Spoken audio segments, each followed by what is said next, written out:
Okay, friends, today we are going to read the story called Author, A True Story by Helen Lester.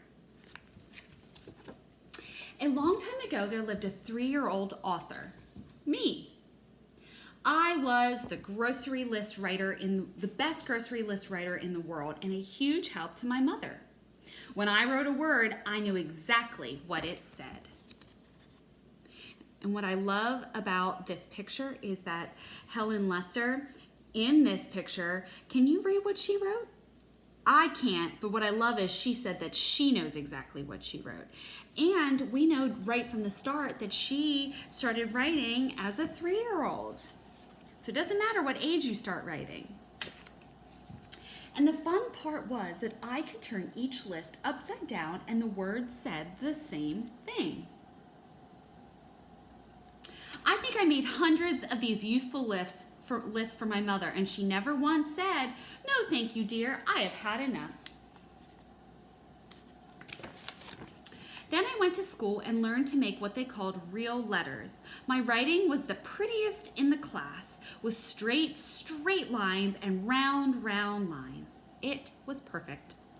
And it was perfectly backwards. I didn't just mix up B's and D's. That's easy to do because they look so much alike. My letters started at the wrong side of the paper and marched across as pretty as could be backwards. There's a name for somebody with this problem. I was a mirror writer. My teachers had to hold my work up to a mirror to understand what I had written. So we find out early on in the story that little Helen Lester, who's the author of this book, she struggled with writing backwards. She had beautiful, neat handwriting, but she wrote from the wrong side of the page to the other side of the page. Thanks to a lot of help, I was finally able to write in the proper direction, but writing stories was so hard for me. Often I couldn't come up with a single idea, and my stories got stuck in the middle, and I couldn't think of a title, and I had trouble making the changes my teacher wanted me to make. And I wondered why I was doing this, and I got very frustrated. So I spent a lot of time dreaming about what I wanted to be when I grew up. Since no one from the circus came looking for me, I became a teacher. I learned that teachers do not live in schools, eating only crackers and milk and sleeping under their desks. I also learned that teaching was fun and that the children have fantastic imaginations, so my favorite subject to teach was writing. One day a friend said, "You should write kids' books." And I thought, I spent 10 years in 2nd grade, so I know a child from a chicken. Maybe I should. I went right home and wrote a book. It was the best book I had ever written. Of course, it was the only book I had ever written. I illustrated it with my nicest drawings and proudly sent it to a publisher. Lucky people, I thought.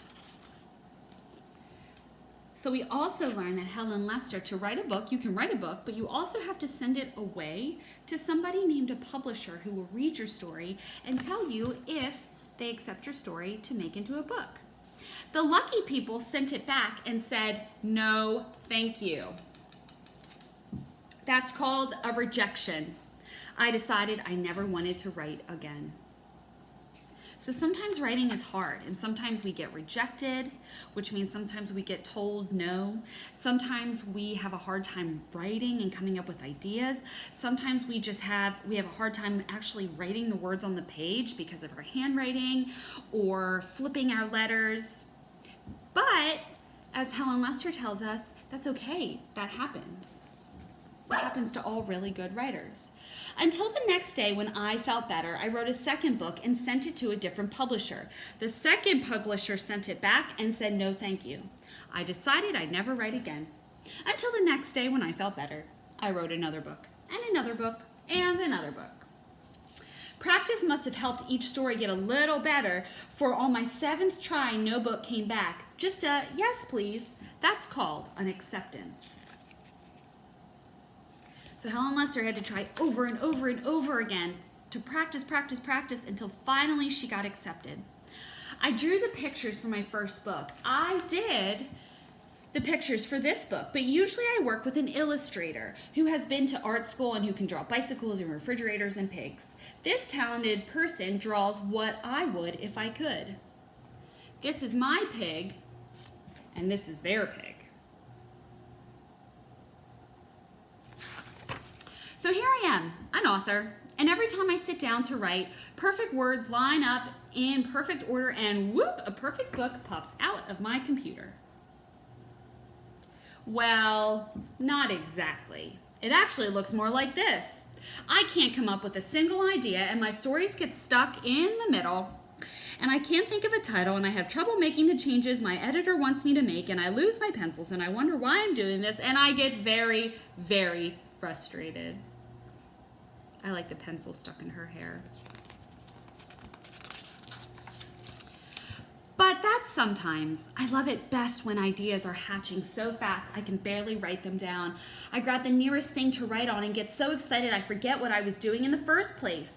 The ideas that come in the middle of the night are hard to read the next day. Not all of the ideas are useful. I keep a whole box full of fizzled thoughts and half-finished books. I call it my fizzle box. Whenever I need an idea, I can go to the fizzle box and find wonderful things. Just the name that I needed, the funny word that I needed, or a wise lesson. So I like that Helen Lester tells us also, as a really good writer, writers write down their ideas all the time, and sometimes we keep them in special boxes or in special folders or in special notebooks.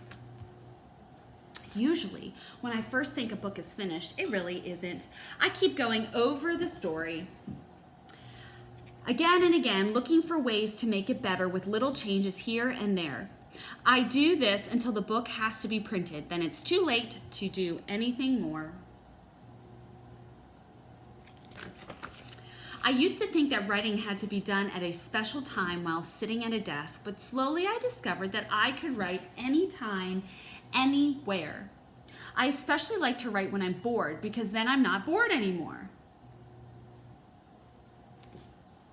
Of course, writing anytime, anywhere sometimes means writing on anything.